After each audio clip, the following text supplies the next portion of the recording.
Remember, folks, if you're on the live stream for the first time and have never paid attention to anything Jack Spirko is doing, if you have a question, put the word question in all caps and we'll try to work it in at the end of the presentation.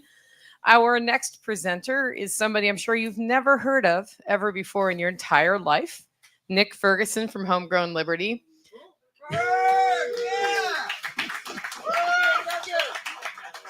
He's also the plant wizard. Wow. And right now, all I have in my head is Pinball Wizard as a song going through it. I've known Nick for a long time. I met him before I met Jack when he came to my house to start helping me redesign my homestead, which I had been on for years, doing all the wrong things. And it was a very insightful consult. The funniest part was when he told me to put the barn where I don't want the barn. Guess where the barn's going? Anyway, with that, he's going to talk us through how to improve your soil and make your soil work. Dead simple soil solutions with Nick Ferguson. Thank you. All right, let's just get right into this. So, like Matt talked about earlier today, we're gonna kind of go over briefly what soil actually is, what it isn't, some basic principles, cover crops. The thing that you're probably going to be most interested in are the recipes for complete organic fertilizer. We're going to briefly talk about irrigation. I'm going to show you some examples of that. We're going to talk about bioreactor compost just briefly. We're going to talk about biochar. I'm sure all of y'all have heard about biochar. If you haven't, it's something fantastic for your soils. It's very simple. Saw a demonstration earlier, and then we're going to touch on soil remineralization, and that's kind of the priority tier. You know, a lot of people will, like for instance, I'm really geeky about the soil mineral balance. I think that's fantastic, but that's because all the rest of this stuff are kind of easy for me. I know exactly what to do, when to do it, how to do it. And then this is like the last thing to get really optimal soil. So what I want you to think about here is we're going to be going over kind of like the first steps to the last step. And the last thing that you need to be worried about is that soil mineral balance. But it is a fantastic thing to think about. This is the difference between the beginning soil that I was working with, and this is literally 1 calendar year later. It looks completely different. Exact same moisture content between the two. I have not irrigated, not put a sprinkler on this, and this was crumbly and beautiful, and this was just powder and falling off of my hand. What soil actually is, it is a complete food web. It's a complete ecosystem. It is not just dirt. The minerals, organic matter, water, and air, that's just like the dirt part. That's what you get when you have these monocropping, cereal rye, just thousands of acres of oats or thousands of acres of corn or whatever. You end up with just a breakdown to just kind of the base minerals, like maybe a percentage point. Most normally it's going to be a fraction of a percentage point of actual organic matter in the soils after they've been, factory farmed like that for years. But real soil, not just dirt, real soil.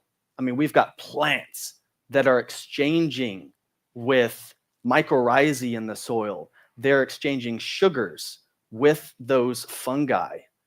Like they're showing up at a general store and there's a barter blanket going on, and they're trading sugars for minerals, for other things, and that fungi have a far, far greater reach. That fungi are actually communicating with other plants through their roots. So we've got those root exudates.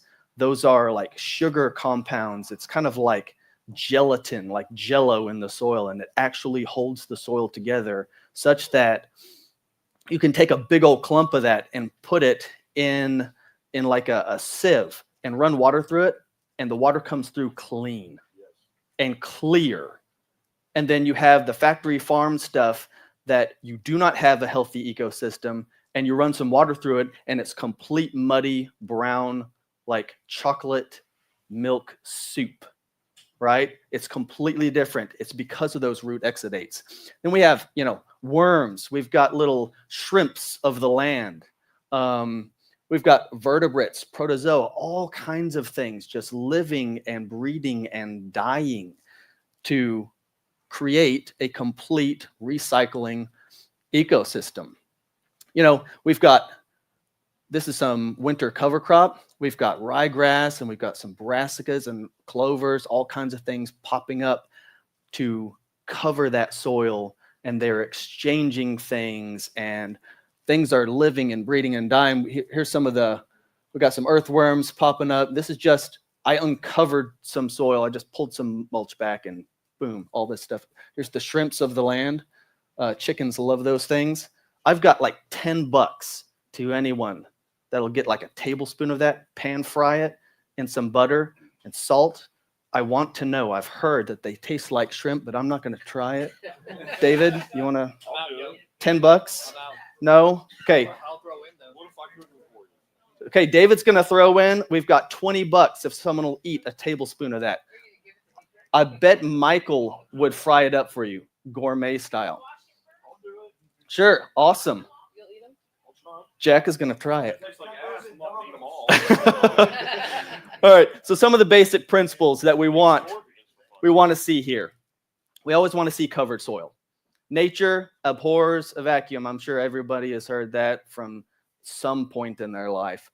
Nature abhors a vacuum. I'm going to show you a picture of my soil that I left uncovered, and you're going to see exactly what happens. We want to have some uniform moisture. We don't want for there to be really dry soil that turns hydrophobic. You might have noticed this sometime. You'll see just a little bit of water hit the soil, and it just almost like beads off and just bounces and rolls away. That is a soil that's gotten warm enough and dry enough and low enough in moisture content that it turns hydrophobic. It's phobic. It's like afraid of. It's repelling the moisture. It's a bad thing. If you've ever tried to mop up a spill in a kitchen with a bone dry sponge, it just doesn't do anything. You pounding on it, scrubbing it around, and it doesn't do anything until it gets moist enough. But if you have a moist sponge, you just set it on top of the thing, it wicks it all up in there. That's what a good uniform moisture level in our soil. And we accomplish that by having covered soil, we have higher organic matter, and we have balanced minerals. We can keep a much more uniform moisture. All these things mesh together and support each other like a matrix, right? So these are just some of those basic principles. So here are some of my old raised beds that have since gone on to raised bed heaven. Now I run fodder trees through here. We're going to take a moment for Northrop Grumman.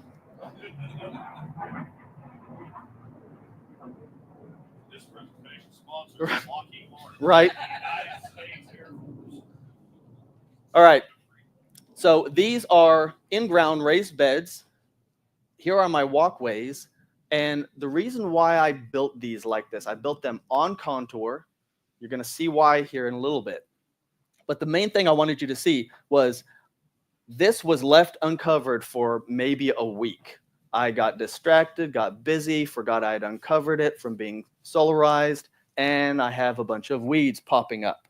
There's weeds. It's hard to see, but there are weeds all through here, just popping up everywhere. There's some here. There's a bunch here and here. This is probably the easiest spot to see it. They're popping up everywhere because nature abhors a vacuum. If we do not take care of our soils, nature's going to do it for us. It's going to come in and cover that, because when we have that soil uncovered and some rain comes along, it starts pounding on that soil. And I don't know if you've ever seen concrete workers working a slab. They go back and forth and back and forth. They might vibrate it. When that happens, all the fines come up and the bigger particles go down, and you end up with something very smooth, and smooth is going to shed water. We don't want that smoothness. That's why we want something to break up those impacts so we don't have those little raindrop hammers smashing our soil down. So we want mulch. This is wood shavings from a planer from a woodworker. I had a relative who had a cabinet making shop, and he has a vacuum on his system that just sucks these stuff up by the 55-gallon bag full. And I could show up there and just pick them up and haul them home. Works fantastic. So if you can find a cabinet maker somewhere in your region, they bag it up for you. All you have to do is show up, throw it on a trailer, or strap it all down in the bed of a pickup truck, and you can have tons of free mulch. Works great for chickens too. Here's some leaf litter. Pine straw, it's going to make your soil acidic. Oh, no, it won't. It's fine. Don't stress about it. It's all right. There's oak leaves. They're full of tannins. They're going to make your soil acidic. Don't stress about it. There's branches. Oh my gosh. What are we going to do? It's going to make that. Oh, what horrors. This is some more wood mulch that spent some time breaking down. It's turning into the most beautiful soil you'll ever see. So embrace the mulch. Another way to mulch, you can go with cover crops. It's quick and it's cheap. It's a live mulch. There is a bonus feature to this. Not only is it quick and cheap, so if you're short on time and you don't have the materials or you don't have the time to go source the materials, you can throw a winter cover crop down or a summer cover crop down. Sometimes it's not as good.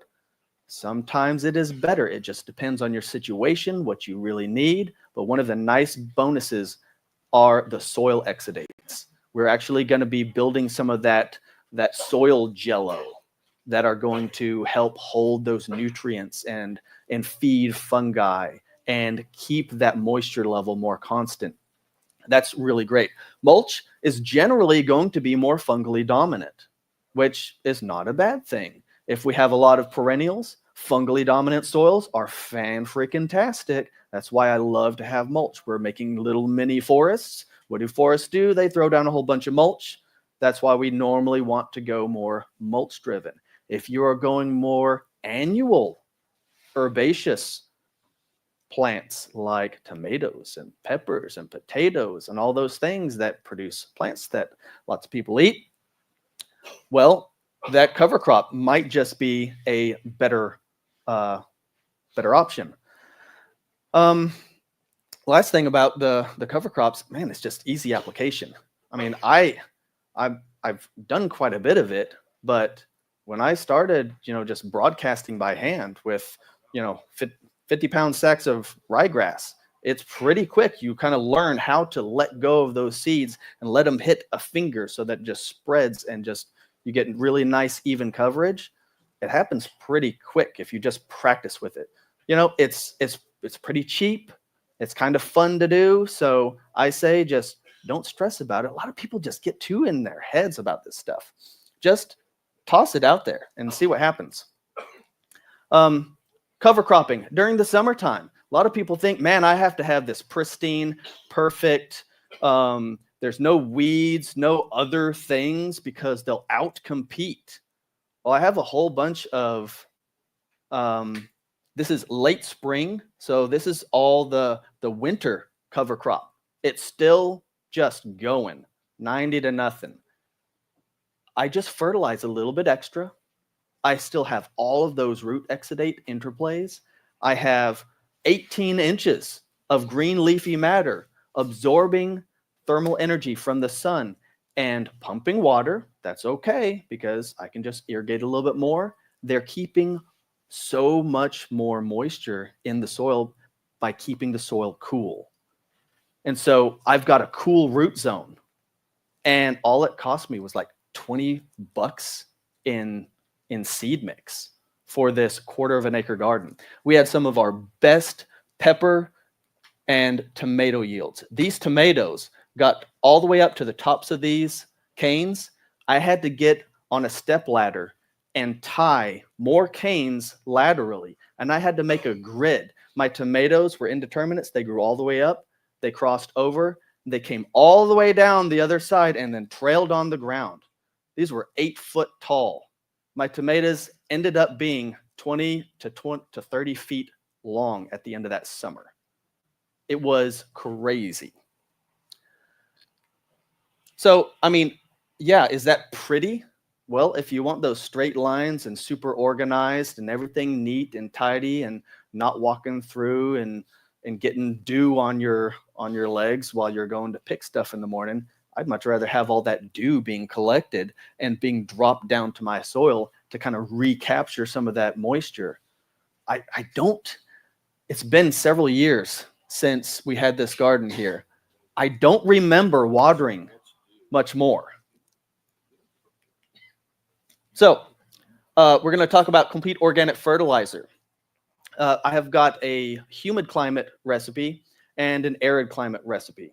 And then I've got kind of a wing it recipe, right? So for a long time, I didn't know about this complete organic fertilizer. So I was just trying to feed the soil microbes. And that's where I kind of developed that wing it recipe. And it's just things that I had available, had extra of. I learned about the complete organic fertilizer from The Intelligent Gardener by Steve Solomon. Great book. Very knowledgeable guy. Not the best writer. Fantastic information. But you kind of have to dig through the text. He has a tendency to ramble. But yeah, fantastic information in there. Love the book. I've got a link here if you would like to pick it up. So I'm not going to go through and explain all of this. I want you to be able to have the information. If you don't want to pick up the book, this is what I recommend. This is ever so slightly different, but almost spot on with what he recommends in his book. I'll have this this presentation available. I can email it to you, no problem. But basically, it's going to consist of some kind of seed meal.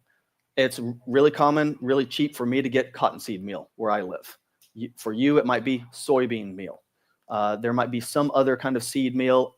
By seed meal, I mean it's basically just, it's going to be a ground up seed product. A lot of times it'll be from something that has higher oils, and so they'll expel or press it or extract the oil somehow, and then they'll end up with this byproduct that normally gets put in livestock feed. Well, we can use it to feed our plants. It's a nitrogen source, among other things. Rock phosphate. A lot of our soils, almost all soils, are deficient in phosphates. That's just something that everybody is probably dealing with. There are a few situations where that's not going to apply.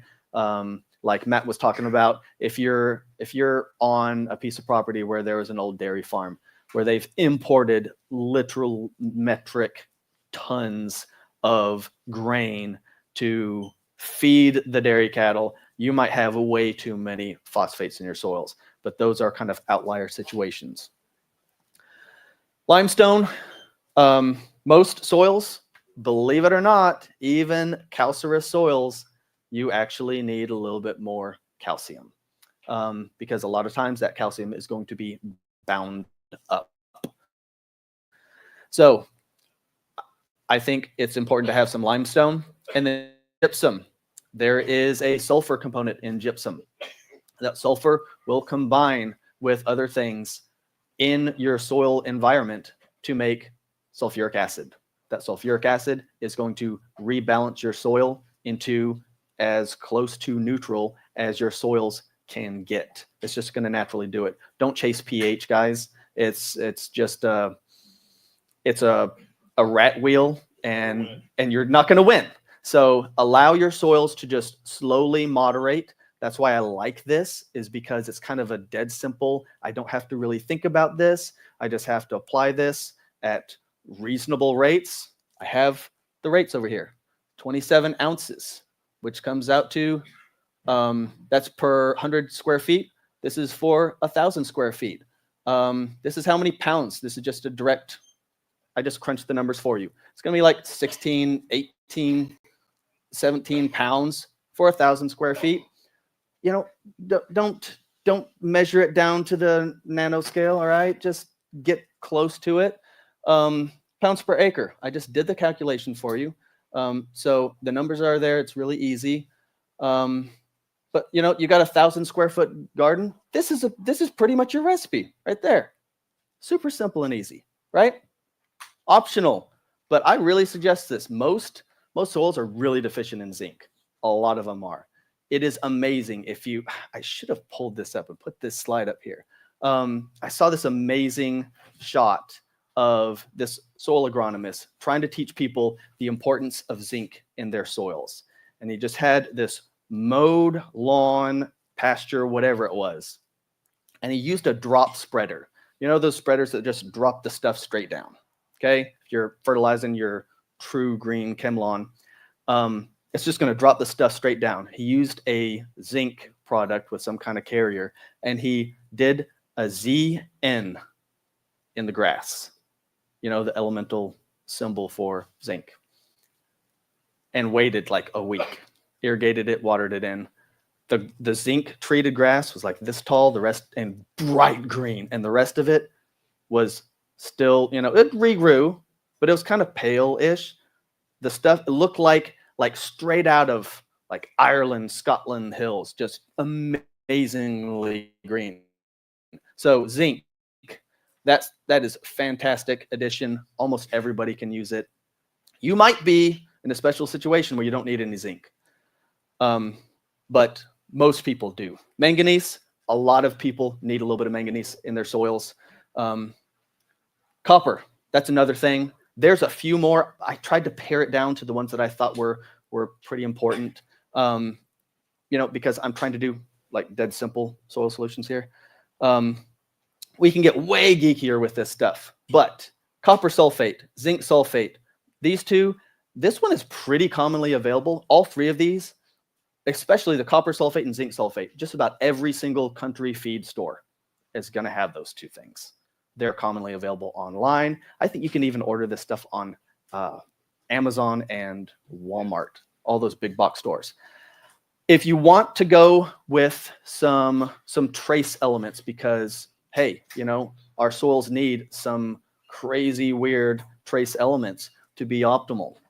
If you want to get into that, you can either do kind of a one-time application of azomite. It's a volcanic ash mineral deposit.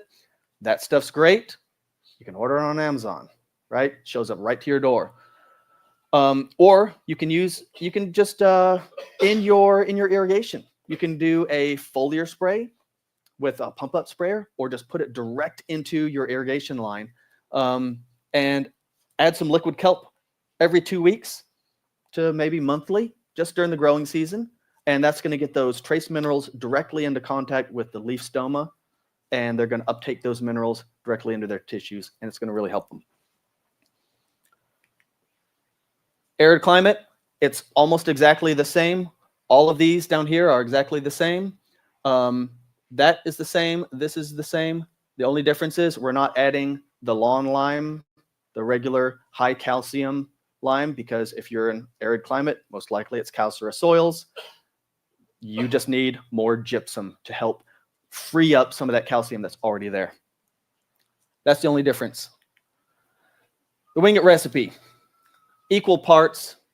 I like to just use laying pellets, alfalfa pellets, and some kind of manure. I had rabbit manure, so that's what I would use. If you have sheep or goats, cows, whatever, llamas, you know, some people have goat yoga places, right? Goat manure is fantastic. I would stay away from horse manure unless it is hot composted, because horses, their manure has tons of weed seeds, and you will end up just planting your garden beds to weeds. But I know. pig manure, I like to see any of those, especially Like human. monogastric animals. I like to see it go through a hot compost system. But even if nothing else, if you can't get your hands on the manure, laying pellets and alfalfa pellets, you're just feeding those soil microbes. Irrigation. Everyone's heard of drip irrigation, the impact sprinklers that, you know, right? And then flood irrigation. I really like the flood irrigation. It's dead simple. It's easy.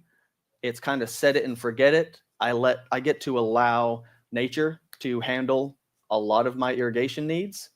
By doing that, especially if I can do that on contour, not only do I mitigate wet season inundation of my soils, I actually have more dry soils in the wet cycle, and I have more moist soils in the dry cycles. But I think impact sprinklers are fantastic. I use them. I've used drip irrigation. I think they're all fantastic. You need to find which one works for your particular situation. We're going to get to that. And let's hold questions to the end, because the next thing on the slide is flood irrigation. So here's Pig. Here's some of our cows. A tree that fell on my fence. But but here are those garden beds, right? Remember I said I put them on contour? I put them on contour because I turned them into mini swales. You know, Jeff Lawton talks about swales are tree growing systems. Well, by golly, I can grow some mini trees in here that'll get just as big in scale with this swale as a mainframe swale with a full-size canopy tree. When my zucchini got, waist high, literally this tall, my zucchini plants were 5 foot in diameter and so productive, so vigorous that I had to get out there with a stick and whip the leaves down to stress them out enough to say, oh, I guess we better start reproducing and making some fruit. And then we were just swimming in zucchini. But this is really, really simple. If you go uphill and you just drop one garden hose in the top ditch and you set them up so that they overflow into the next one, all you have to do to make sure it doesn't overflow here, but I want it to overflow here, right, is you just take this bed and you just wrap it around a little bit like this, just like a mainframe swale, and it won't overflow there. It'll overflow at the other end. But I have this overflowing right there, and then this one would overflow down here, so that they're just going to flow down here, fill this up, and then it's going to flow down here and fill this up. 1 inch rain, these are overflowing. A ½ inch rain fills these suckers up. So a garden hose in there, I set a timer. You can get the little dial timers for your garden hose. So literally, you just have one hose sitting at the top one. I think, man, it's kind of dry out there. I don't even walk out to the garden. I just go over to the hose and I just turn the dial for 60 minutes or 45 minutes. I go back inside and drink my coffee, and water in the garden's done because I set it up with flood irrigation. So that's the wood shavings that I was talking about. That's what they look like. It's really nice. These are all our plants planted in there. There's some tomatoes that I had potted up. Here's a bunch of stuff in flats that still need to be planted out. But yeah, it works fantastic like this. This is during a rain. In the higher def on the slide, you'll be able to see the raindrops hitting. But it's very non-erosive. You can see some of that flow through coming right here. And what happens is these end up filling up with organic matter. The mulch will break down and run down in there. And then at the end of the season, you just get a rake out and you just rake that stuff up on top, and you have this beautiful seed bed. And it just constantly builds beautiful seed bed year after year. And you're not stepping on this. You're not compacting it. It was the least maintenance gardening I've ever done. Let's talk about the bioreactor compost, the beam compost. Show of hands, who knows what Johnson Sioux bioreactor is? Okay, there's about a quarter of you who don't know that term. You need to look it up. It is my favorite way of composting. You might just be able to take a course on how to make bioreactor compost. The beam compost.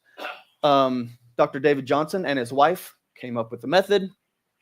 You combine, these are just some stats I pulled off of a website about bioreactor composting. The beam compost, which is what the bioreactor compost is, plus intensive rotational grazing has been proven to sequester 74 tons of CO2 from the atmosphere. So if you're looking for greeny weeny stats to make things greenwashed and all pretty for the seal tiers, then those are some nice numbers. 20 tons of carbon added to the soil per hectare per year. That is significant. And if you, so, you know, it's really easy to just kind of gloss over that. It's carbon added to the soil. Well, what does that mean? I'm just like breathing into the soil. It's organic matter. That's what the carbon is. The plants make their bodies out of CO2, and then that rots in the soil and stays there to feed plants the next year. 20 tons in what? A hectare's like 2.5? Yeah, acres. So like 10 tons an acre? Dude, that's amazing. Yeah, I'll let you read over all those stats. Some really, really cool stats. I really want to show you some pictures. There's Dr. David Johnson and his wife. That's what the composter looks like. You fill the joker up with moist wood chips or shredded leaves, and you let it sit with the pipes, the vertical pipes in it for about 24, 48 hours. And then you go back and you pull those pipes out to leave voids, just straight voids in the composter. And what happens is, as the CO2 is coming out of that from all the microbes doing their thing in there, it's falling down those tubes and creating airflow. And you get air being pulled through the compost. It stays aerobic until enough is consumed that we end up with it kind of collapsing down, and it shifts to a more anaerobic, but not completely anaerobic, and it's a lot more fungally dominant.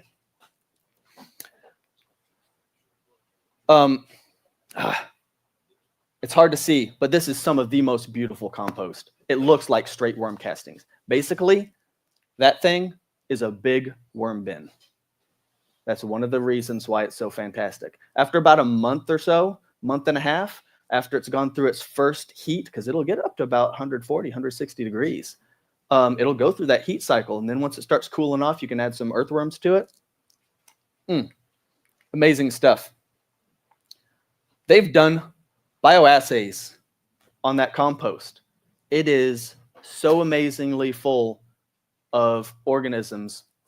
We don't even know what all of these, what even a fraction of these do, what their interactions are.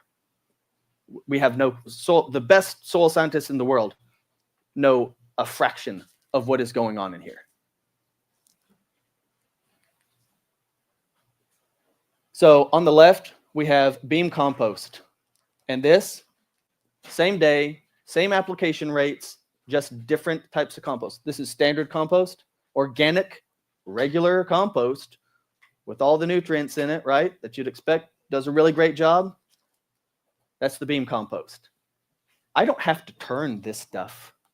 I don't have to do anything but put it in there and let it sit for a year, and then I open it up and use it. I like that kind of laziness. All right. If you don't know, this is something really cool. Trees, plants, they do not have circulatory systems like we do, right? If I get injured or whatever, I go to an ER, the nurse is going to jab a needle in this arm and shoot some saline or whatever, some drugs into my system, so antibiotics. And because I have a circulatory system, it's going to send it all through my whole body. The drugs that come in through this arm are going to end up in this arm. They're going to end up in this leg and this leg, right? They're going to be circulated through the whole body. Trees, not so. Trees, if you put stuff on these roots, they're going up some tubes, basically, to this side. They're not coming over here to this side. It's almost like you take a whole big bundle of tiny tubes and you just bundle them all together and you split a cluster of them off, and you might have roots going like this, right? Yeah, it's a torus shape.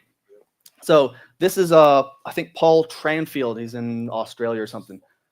This is some of the coolest, most compelling imagery. This is a chestnut tree, okay? You look, oops, let's go back. This is a chestnut tree. These leaves over here look kind of sickly. If you look at the higher def picture, they look kind of sick, like it got hit with herbicide or something. That's the normal leaves. The one on the left, that he was able to apply the beam compost underneath this. I can't remember the situation. He sprayed it. Yeah. So Couldn't get the sprayer on the other side. right. So he was spraying the pasture, and he was able to get on this side, but not the other side. I don't if he ran out or he wasn't able to get underneath it. Whatever the reason, he applied the beam compost to the root zone on this side. That's what happened. Wherever he overlapped, he had double coverage with the beam compost, just dribbling it out on the soil. Wherever it was double overlapped, he said the cattle would hit that first and hardest. Wherever those at the headlands, wherever he would cross over twice, when he's kind of making a wider circle to turn around, they'd hit that first, and they'd hammer that the hardest because that grass was growing amazing. Beautiful, beautiful results with this stuff. Biochar. Okay, I'm sure people have heard the term terra preta, the Amazonian soil that's just so amazingly high in CEC that soil scientists have just been awed by it. It is a microbial life high rise. It is like luxury living condo for microbes. But one of the really, really cool things about it is it has a very high CEC number to it. The CEC is cation exchange capacity. Think about like you might pick up a portable battery bank, right? You might have a 1,000 milliamp battery bank, and then the one right next to it is $50 more, and it's a 5,000 milliamp battery, and it's going to charge your phone way more times because it holds more energy in it, right? Well, we want our soils to have a high CEC so that they can hold on to. It's basically like electrostatic. It's like magnets that are holding on to the fertility ingredients in the soil, right? And so when we put this stuff in there, it's like we're putting nutrient magnets that are going to hang on to it. And then when the water comes through, it's not leaching and washing away so much of it because that cation exchange capacity of that soil is holding on to them. And then the plants will actually exchange things with the soil almost electrically to release those and utilize them. So it's like we have a giant battery bank or a giant bank account of fertility in the soil when we have high CEC. Biochar. I didn't know that we were doing biochar, so I had some images of it. Y'all get to go see what it looks like. It's charcoal, but the difference is we're going to inoculate biochar with some kind of compost or some kind of microbial life. I think probably the absolute best thing that we can do with biochar is mix it in with our Johnson Sioux compost. Second best, the easy button, you feed it to your livestock. It's great in their GI systems. You put it in their bedding, and then it all ends up where? In their bedding. And then you pull that stuff out and you put it through a composting situation. And so, boom, it's very simple. It's very easy. The animals get that initial pass-through benefit. This is a scanning electron microscope image of biochar. Look at these tiny, this is 100 nanometers. Like that right there is 100 nanometers. These little tubes get completely full of liquid nutrients and life. And that is what we want in our soils. We want liquid nutrients, we want life, and we want those nutrients to be held there like magnets, right? So we're getting kind of to the very end of the things that you even need to be worrying about. Soil remineralization is really important. Don't get stuck on it. Get all the first things done first. This is kind of one of those, the cherry on top of the sundae, right? Liebig's law of the minimum. The best way to describe it is the water level in this barrel, okay? This is the full genetic potential of whatever the plant is. We'll just say a zucchini plant, right? And if the zucchini plant has every single thing it possibly needs, it has all of the water that it needs, it has all of the light that it needs, all of the every single little thing, but it's missing, it's almost got all of the magnesium, it's almost got all of the calcium, it's almost got all of the manganese, but we've got like 60% of the water that it needs. Can it ever achieve its full genetic potential? The answer is no, because it's missing some of those essential components. That law of the minimum applies to our bodies, applies to pretty much any living organism. So this is where that soil remineralization comes into play. If we know, so let's say you have all those other things. We've got our soil covered. We've got cover crops. We're doing the complete organic fertilizer. We did that year one because it's much better to do some real basic things really well and then worry about getting more complicated. If you try and do everything all at once, you're just going to have a kind of muddy mess if you're not able to do them all really well. So hammer down, do these basic things first. Get good at this. And then start optimizing. Get some way to irrigate better. If you just start out with, I'm just dragging the garden hose out there and I'm going to irrigate it whenever I can, okay.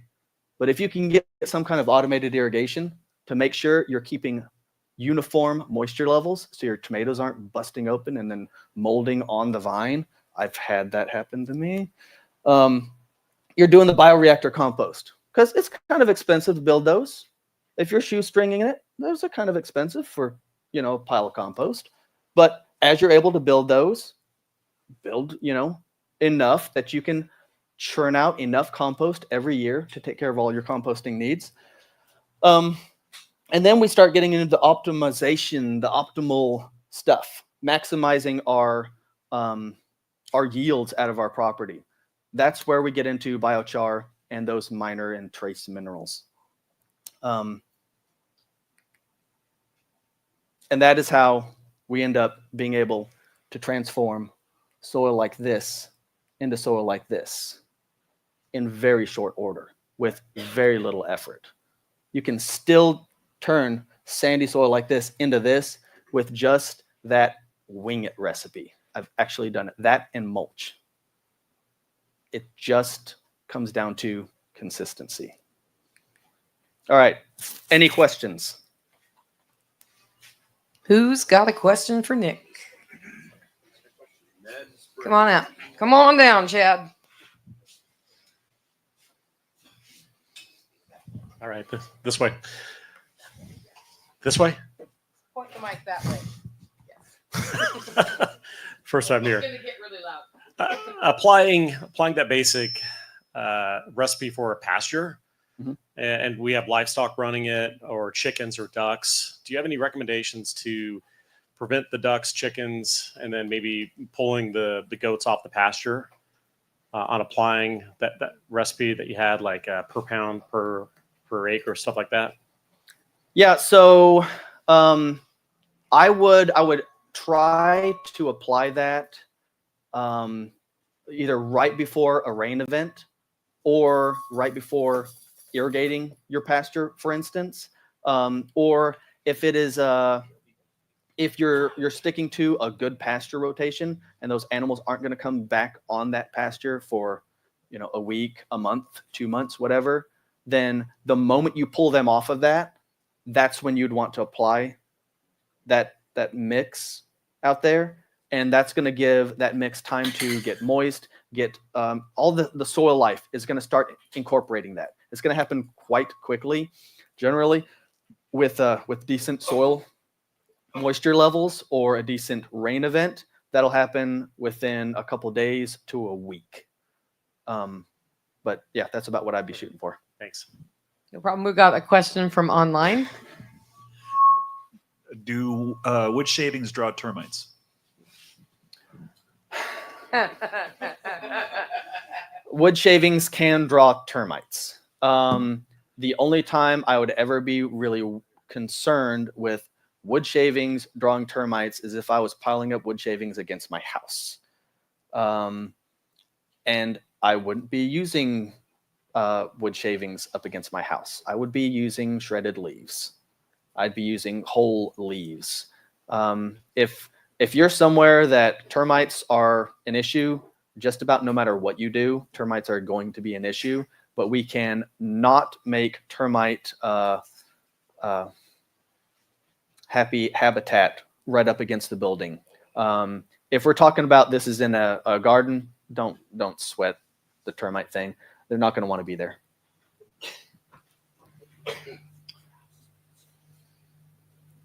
I guess on large, like large pastures, 100-acre plus, what is the best mode of getting it out there? Would it be like liquid, like doing like compost teas, or what's the best application for like large scale application? So if I was doing large scale, I would be going with a high tunnel windrow style Johnson Sioux composting situation. They'll churn out, 100 yards at a time of that compost. And if I knew that I had minerals that were deficient in my soils, if I was doing 100 acres, I guarantee I would spend $30 on a soil test, and I'd find out what minerals I'm actually deficient in, and I would target down what those were, and I would apply those minerals into my Johnson Sioux compost. I would let that sit there for a year. I would let that be incorporated and chelated with all that microbial life and bound up in, bioavailable compounds in that compost. Then I would fluidize that compost, and I would dribble it or spray it. You can't use really fine mist heads, but even just dribbling it out on your pastures and just driving back and forth. You might want to use a marking dye in it, just to know exactly where you've been.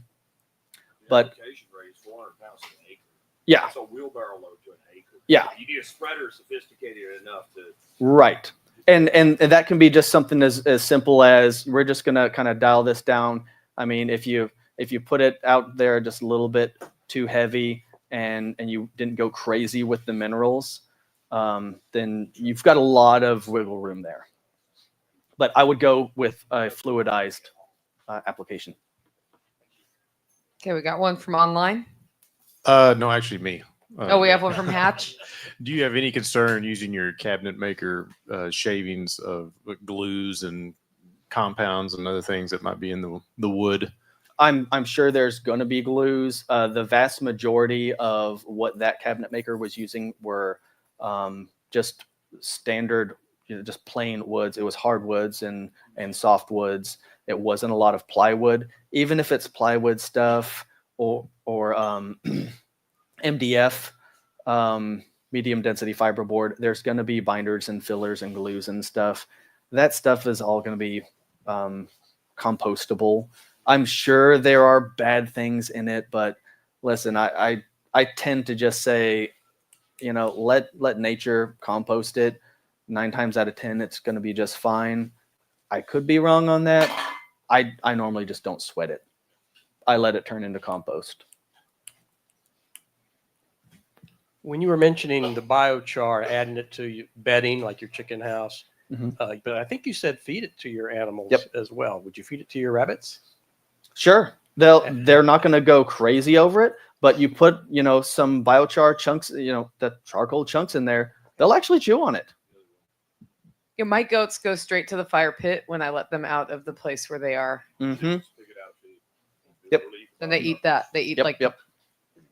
good little mouse. Yeah. You guys have Because goats. the minerals, yeah. Every time we talk about goats, we're looking at you, just so you know. We feed biochar chickens. One big. Any other questions? Okay, Eric Myers, stand up. Does this man look like a man who has hand knitted scrubbers and washcloths? Yes. for sale. Is that the picture you have in your head of the person with? But he does. I just wanted to highlight somebody who signed up on our for sale area. Yeah, he's got that, and they're amazing. If you buy one scrubby, it lasts you for a really, really long time. Nice. Okay, let's give Nick a round of applause. Thank you. We're gonna do the drawing next. So let's see who did you check who wins yet, Jack?